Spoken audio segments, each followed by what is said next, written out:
Welcome back to the channel. My name is Emery, and this channel is dedicated to helping you get better at backpacking. So if you're into that kind of thing, consider sticking around. In 2017, I hiked the Pacific Crest Trail, learned a ton. I did a previous video on basically 8 things that I would do differently, but I left this one out because this is the most important one. Before I do, I want to mention my beginner backpacker course. It's called Learn How to Backpack. There are links in the description if you want to learn more. 60 video tutorials. It's completely online. You can learn at your own pace. You have access to me if you need some help along the way. There's also industry discounts on gear to help you get up and going. Long story short, it's going to help you cut down on the learning curve a lot because we don't all have 6 months to hike the PCT and every single weekend available to us.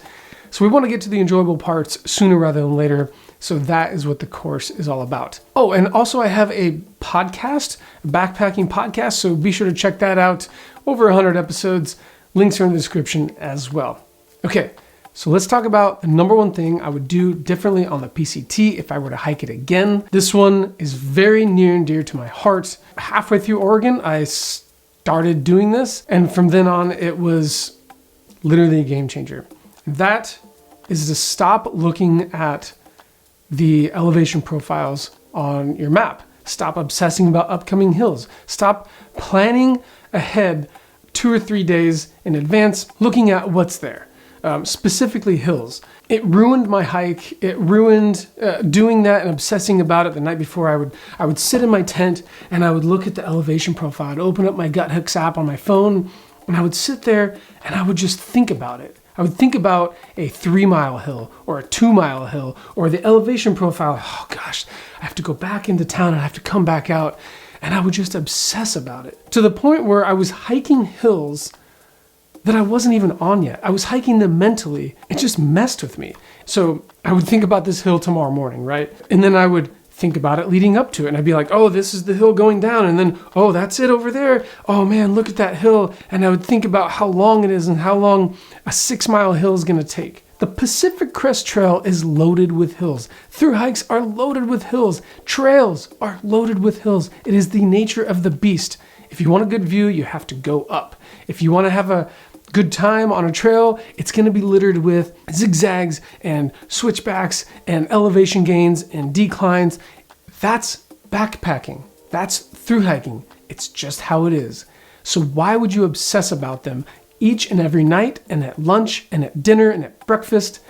There's no point because all you end up doing is thinking about those hills when you're not even on them instead of just letting the trail come to you as it comes, mile by mile, step by step. There's not a single hill that you can avoid if you're going to go from Mexico to Canada. You need to be able to enjoy the hills. And I know that sounds crazy, but I personally got to a point where once I put away my phone, once I stopped analyzing the elevation profiles and counting the miles, I started enjoying the hills as they came because a 1-mile hill is a 1-mile hill and a 10-mile hill is a 10-mile hill, and there's no point.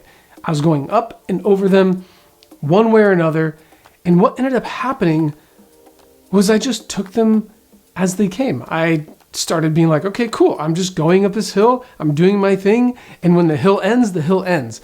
I wasn't calculating how long it was going to take me. I wasn't obsessing over how much further I had to go.